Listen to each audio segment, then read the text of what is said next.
So I am now a mother of 5. I have 5 kids under 6. Have 1 at school in grade 1, and my 4-year-old is at kindy, and then I have 3 at home. So my youngest, he is tomorrow 6 weeks old. I am a full-time stay-at-home mum, but love it. My husband, he works away. He does FIFO work. It works for us. It's good when he's home, and it's also good when he's at work. So kids are full on, but they are amazing. They all have different personalities. I have 1 girl out of the 5 kids and 4 boys. We have known each other since we were 14. He went to a boarding school and I went to one of the local state schools. He's Aboriginal. His name is Alfred. Now he became my best friend for eternity. I'm gonna get emotional. I think when I was early, mid-20s, I had this opportunity. He was a return missionary. We were dating for a while and asked me to marry him. At that time, you know, it's every girl's dream to get married.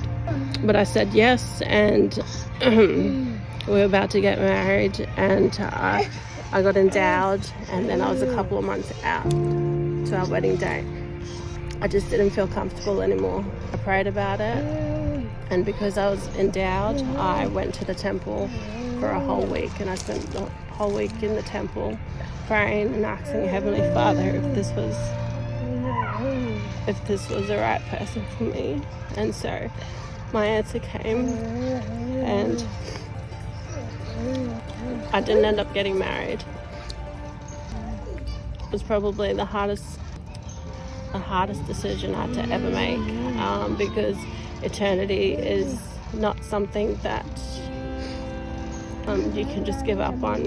Eternity is forever. So I wanted to make sure that what I was doing was the right thing. Decision making made me a better and a stronger person. Knowing that I didn't get like a warm fuzzy feeling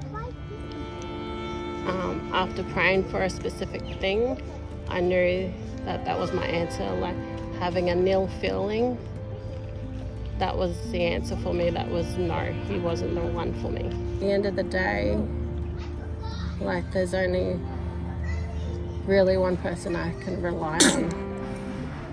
And I think that just confirmed and made everything, and made my testimony stronger, and made me realize that I can only go about life basing everything on my Saviour Jesus Christ. And I'm grateful that I was born into the church. That just confirms that going through primary and young women's and YSA, that these things that I've been taught were true. 4 years later, I reconnected with Alfred and we dated. I had already known him, so I knew what he was like, and have to get to know him again. I already knew him, and some of the qualities that he had, and I knew his background and I knew his family, and so I did not know, but he went and asked my dad if he could marry me, and that night he asked me if I would marry him. So married in the New Zealand, the Hamilton, New Zealand temple. So being engaged to Alfred at the time, like I also had to go back and, you know, pray about it, and the feelings that I felt praying about it were just complete opposite.